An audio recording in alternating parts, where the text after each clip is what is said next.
Hello everyone, আমি শুভ্রজিৎ। তো আজকে আমি একটা আপকামিং বাংলা সিনেমার ট্রেলারের রিভিউ করব। তো কালকে আর কি সেই ট্রেলারটা ছাড়া হয়েছে। সেই ট্রেলারটা কালকে ছাড়ার পর দারুণ রেসপন্স পেয়েছে, ব্যাপক রেসপন্স পেয়েছে।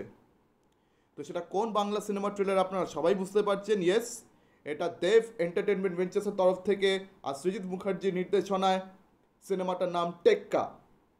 আর এই টেক্কা ছবিতে আমরা সবাই দেখতে পাচ্ছি লিড রোলে দেব রয়েছে। তাছাড়া আরও অনেক বড় বড় নাম জড়িয়ে রয়েছে। রুক্মিণী মৈত্র রয়েছে, স্বস্তিকা মুখার্জি রয়েছে, সুজন মুখার্জি রয়েছেন, পরাণ বন্দ্যোপাধ্যায়কেও আমরা দেখতে পাচ্ছি ট্রেলারে। তাছাড়া আরও অনেক অভিনেতা অভিনেত্রী রয়েছেন এই সিনেমাতে, যাদের নাম আমার জানা নেই, কিন্তু অনেক বাংলা সিনেমায় আর কি তাদের মানে দেখেছি। তো অভিনেতা অভিনেত্রী কোনো কমতি নেই। ও হ্যাঁ, টোটা রয় চৌধুরীও আছেন। তো প্রচুর লোকজন রয়েছে আর কি। আর আমরা টিজারেও দেখেছিলাম যে একটা হস্টেজ সিচুয়েশন, দেব এখানে একজন কিডন্যাপার একটা বাচ্চা মেয়েকে সে কিডন্যাপ করছে। আর কিডন্যাপ করে সে কিছু ডিমান্ডস পেশ করছে পুলিশের কাছে, সরকারের কাছে। একটা প্রাইভেট কোম্পানির ভিতরে এই হস্টেজ সিচুয়েশনটা ঘটছে। মানে দেব আর কি এই ওর ক্যারেক্টারটা যে প্রাইভেট কোম্পানিতে সে কাজ করতো, ঠিক আছে, ঠিক সেই প্রাইভেট কোম্পানিতে সে বাচ্চাকে নিয়ে আর কি কিডন্যাপ করে সেখানে ঢুকে গেছে। আমরা জানতে পারছি যে স্বস্তিকা মুখার্জি হচ্ছে সেই বাচ্চার মা। এদিকে দেব বাচ্চা মেয়েটাকে কিডন্যাপ করে ডিমান্ড করছে যে তার চাকরি তাকে ফেরত দেওয়া হোক। আর ওদিকে স্বস্তিকা মুখার্জি সেও আর কি পুলিশের কাছে ভিক্ষে চাইছে যে যত ফান্ড দরকার আমি দিয়ে দেবো, কিন্তু আমার বাচ্চা মেয়েটাকে ফেরত চাই। আর এদিকে যারা কর্পোরেট কোম্পানি যারা ওনার্স, আর আর পরাণ বন্দ্যোপাধ্যায়কে দেখে যেটা মনে হচ্ছে উনি কিন্তু কর্পোরেট কোম্পানির একজন ওনার, ওয়ান অফ দ্য ওনার্স, ঠিক আছে। তো তিনি আর কি পুলিশের সঙ্গে কথা বলে নেগোশিয়েট করছেন। তো এখানে আমরা দেখতে পাচ্ছি পুলিশ কিন্তু মানে ভাবছে যে যে কী করে কিডন্যাপার আর তার বাচ্চাকে মারা যায়। মানে বেশি বাড়াবাড়ি করলে কিডন্যাপার ওই বাচ্চাটাকে মেরে ফেলতে হবে, আমাদের হাতে আর কোনো উপায় নেই। আমরা ভাই এইসব জিনিস বরদাস্ত করব না। মানে পরিষ্কার বোঝা যাচ্ছে যে কর্পোরেট লেভেলের যারা এই ওনার্সরা রয়েছে, ঠিক আছে, তারা মানে সাধারণ মানুষের যে দুঃখ কষ্ট সেটাকে তারা বুঝতে চায় না। যখন মন হলো যাকে তাকে চাকরির লোভ দেখিয়ে কোম্পানিতে জয়েন করাবে, যেভাবে ইচ্ছে এক্সপ্লয়েট করবে, আর যখন তখন লাত মেরে তাড়িয়ে দেবে। মানে তাদের জন্য মানে সাধারণ মানুষের আর কি জীবনে কোনো দাম নেই। আর হ্যাঁ, যে মানে এক্সটার্নাল শব্দ আপনারা এসব শুনতে পাচ্ছেন, আমার বাড়ির পাশে আর কি একটা বাড়ি রয়েছে যেখানে কনস্ট্রাকশনের কাজ চলছে। তো সেটার কারণে আর কি আওয়াজগুলো এখানে আসছে। তো ওটার জন্য মার্জনা চাইছি। যাই হোক, তো হস্টেজ সিচুয়েশন এরকম ক্রিয়েট হয়ে আছে। এদিকে দেব আর কি নিজের কষ্ট সবাইকে বলে যাচ্ছে যে যে তার চাকরি চলে গেছে, তো তার জীবন অনেক সমস্যা হচ্ছে। আর শুধু ওর ক্যারেক্টারের চাকরি গেছে তা না, আরও অনেক লোকেরা চাকরি হারিয়েছে। এই যে লকডাউন পড়লো, লকডাউনের পরে কত লোকের চাকরি গেছে, অনেক লোকের আর কি চাকরি ধান্দা সব গেছে, চাকরিও গেছে, ব্যবসাও গেছে। লোকেরা একদম রাস্তায় নেমে গেছে। আনএমপ্লয়মেন্ট একটা বিশাল বড় প্রবলেম আমাদের দেশে এই মোমেন্টে রয়েছে। আর সেই আনএমপ্লয়মেন্টকে কিন্তু সৃজিত মুখার্জি আর কি এই সিনেমাতে খুব ভালোভাবে দেখিয়েছে। তো ওই আনএমপ্লয়মেন্টের কারণে, ঠিক আছে, দেব আর কি একটা স্টেটমেন্ট, একটা মেসেজ দিচ্ছে সরকারকে, মানে ওর ক্যারেক্টারটা এই বাচ্চাকে কিডন্যাপ করে, যে আমার চাকরিটা ফেরত চাই। আর হ্যাঁ, এবারে এই ট্রেলারে আরেকটা অ্যাসপেক্ট নিয়ে আমি কথাবার্তা বলতে চাই। এটা নিয়ে কালকেও আর কি টেক্কার ট্রেলার লঞ্চে দেব আর তার পুরো কাস্ট সহ এসেছিল। আর এমনকি দেব বলছিল যে যতগুলো গালির শব্দগুলো রয়েছে, মানে গালিগালাজ রয়েছে সিনেমাতে, ঠিক আছে, ভরে ভরে গালিগালাজ রয়েছে, সেগুলোকে মিউট করে দেওয়া হবে। তো দেখুন, এটা নিয়ে আমার একটা বক্তব্য রয়েছে, কিছু আমার কথাবার্তা রয়েছে। এটার সাথে আপনারা হয়তো এগ্রি করতে পারেন, নাও করতে পারেন, কিন্তু আমার মনের কথা আমি সরাসরি বলতে চাই। দেখুন, প্রথম কথা, এটা কোনো বইতে বা কোনো খাতায় লেখা নেই যে গালিগালাজ বলে কোনো জিনিসপত্র হয় না, বা গালিগালাজ বলে কিছু হয় না। গালিগালাজ কেউ দিতে পারে না বা কারোর দেওয়ার অধিকার নেই, এটা কোনো বইতে কোনো খাতায় লেখা নেই, ঠিক আছে। এরকম অনেক কর্পোরেট ইভেন্টসে বা এরকম অনেক জায়গায় আমরা দেখতে পাচ্ছি অনেক মানে ধরনের লোকেরা, তাদের ক্লাস যাই হোক, তারা হাই ক্লাস হোক, মিডল ক্লাস হোক, লো ক্লাস হোক, যখন তাদের মাথা গরম হবে তারা গালিগালাজ করে, ঠিক আছে। গালিগালাজটা আজকের দিনে একটা নর্মাল ব্যাপার, সামান্য ব্যাপার। তো এইটার জন্য এত কাঁচি ছুরি চালানো, এটার জন্য এত চেঁচামেচি করা মানুষের, এটার মানে কোনো সেন্স হয় না boss. That doesn't make any sense, ঠিক আছে।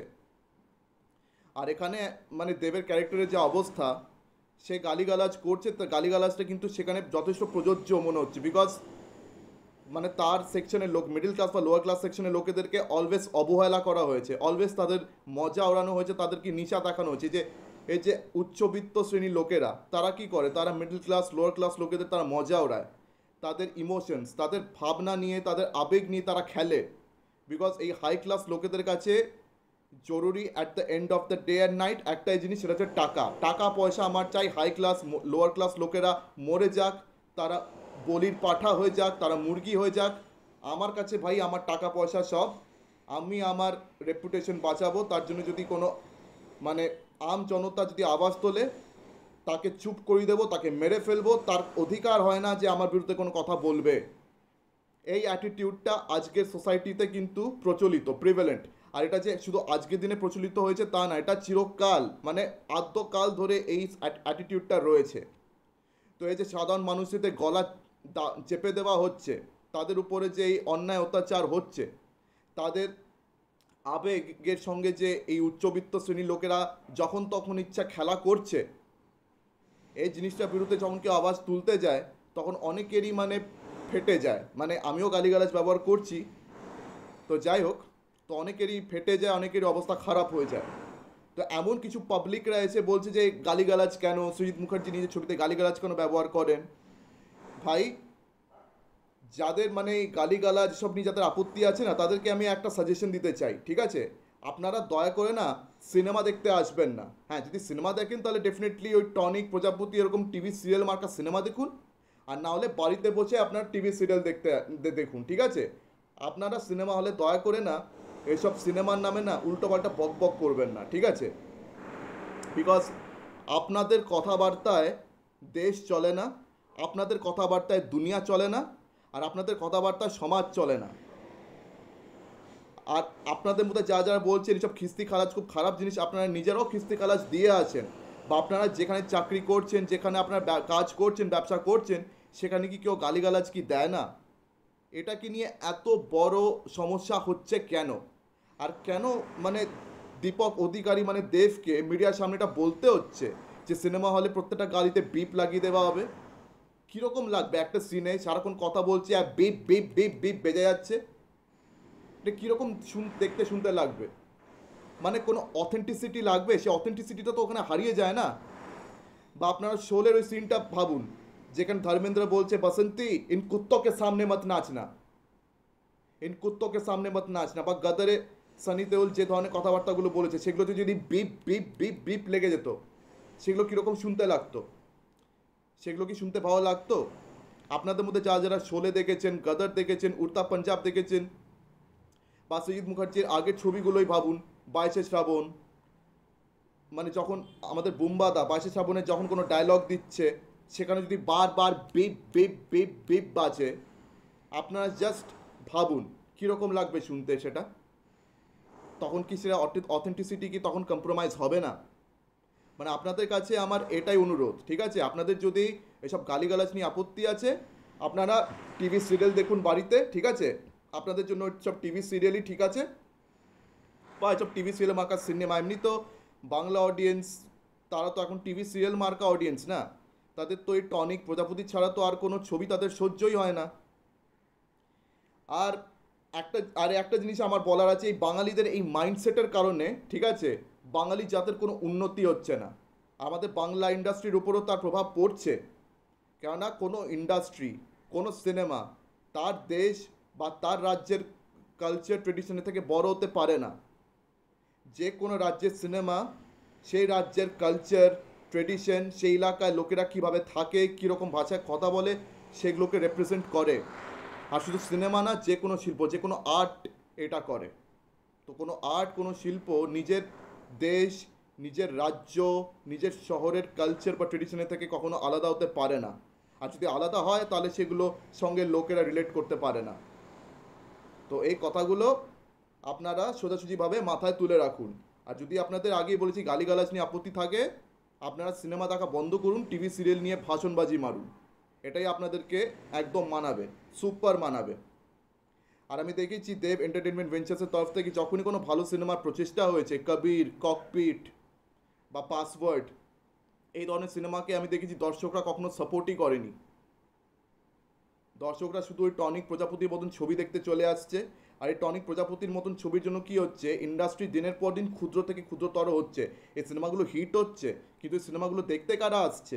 সব তো এই বয়স্ক লোকেরা সব দেখতে আসছে, বুড়ো বুড়িরা সব দেখতে আসছে, দাদু দিদারা সব দেখতে আসছে। তাতে ইন্ডাস্ট্রির কিন্তু কোনো উন্নতি হচ্ছে না, তাতে ইন্ডাস্ট্রির বরং অবনতি হচ্ছে। বিকজ বাংলায় সিনেমা আজকের কোনো যুবক যুবতী দেখতে চায় না। কিন্তু টেক্কা এই সিনেমা যেরকম টপিক নিয়ে ডিল করছে, এটা প্রত্যেকটা যুবক যুবতীর আর কি এভরিডে লাইফের সঙ্গে এটা রিলেটেড। যারা আর কি বড় বড় কর্পোরেট জায়গায় চাকরি করছে বা কোথাও ব্যবসা করছে বা কোনো কাজ করছে, তাদের সবার সঙ্গে কিন্তু এই সিনেমাটা কোথাও না কোথাও রিলেটেড আছে। তাদের সবার জীবনকে আর কি এই সিনেমাতে দেখানো হচ্ছে, যে তাদের সঙ্গে কী কী অন্যায় হচ্ছে, তাদের আবেগের সঙ্গে কীভাবে খেলা হচ্ছে, আর কীরকম সিচুয়েশনস ক্রিয়েট করছে। এখানেও কর্পোরেট লেভেলের যারা মানে বসেরা আছে, তারা কীভাবে স্বার্থপরতার সঙ্গে আর কি পুলিশটা বলছে যে বেশি বারবারই হলে ওই লোকটাকেও মেরে দেবো, মানে দেবের ক্যারেক্টারটাকেও মেরে দেবো, আর বাচ্চাটাকেও মেরে দেবো। মানে বাচ্চাটাকে বাঁচানোর কোনো প্রচেষ্টা নেই। দেব যে মানে নিজের আওয়াজ রাখার চেষ্টা করছে, সেটাকে অবধি শোনার কোনো ইচ্ছে তাদের আসলে নেই। ঠিক আছে। আর এদিকে রুক্মিণী মৈত্র পুলিশের তরফ থেকে আর কি আমরা দেখতে পাচ্ছি সে নেগোশিয়েট করার চেষ্টা করছে, সে দেবের ক্যারেক্টারটাকে প্যাসিফাই করার নিজের তরফ থেকে সব আর কি ট্রাই করছে। তো এখন দেখা যাক আর কি সিনেমাটা কোন দিকে যায়। আদৌ কি ওর ক্যারেক্টারে মানে দেবের যে ক্যারেক্টার, তার কথা কি লোকেরা আদৌ কানে নেয়, সিরিয়াসলি নেবে, নাকি তাকে মেরেই ফেলবে। এখন দেখা যাক তার এন্ডিং কীরকম হয়। তবে সৃজিত মুখার্জি একটা খুব ভালো থ্রিলার ছবি আবার করছেন, তিনি মানে নিজের ফর্মে ফিরেছেন, দেখতে বেশ ভালো লাগছে। এখন দেখা যাক সিনেমাটা কীরকম হয়েছে। তো যাই হোক, আমি আমার বক্তব্য এখানে রাখলাম, পেশ করলাম। তো আপনাদের এটা নিয়ে আলাদা মতামত থাকতেই পারে, তবে যাই মতামত থাকুক না কেন আপনারা অবশ্যই আমাকে কমেন্ট সেকশনে জানান। ঠিক আছে। তো আমার ভিডিওটা আপাতত এখানে শেষ করছি। তো আমার ভিডিও ভালো লেগে থাকলে লাইক করুন, শেয়ার করুন। হ্যাঁ, মানে বেশি বেশি করে ডেফিনেটলি শেয়ার করবেন। আর হ্যাঁ, আমার চ্যানেলটিকে 100% সাবস্ক্রাইব করুন। তো আজকের দিনের মতন টাটা, চোখ রাখুন পরবর্তী ভিডিওতে। ধন্যবাদ।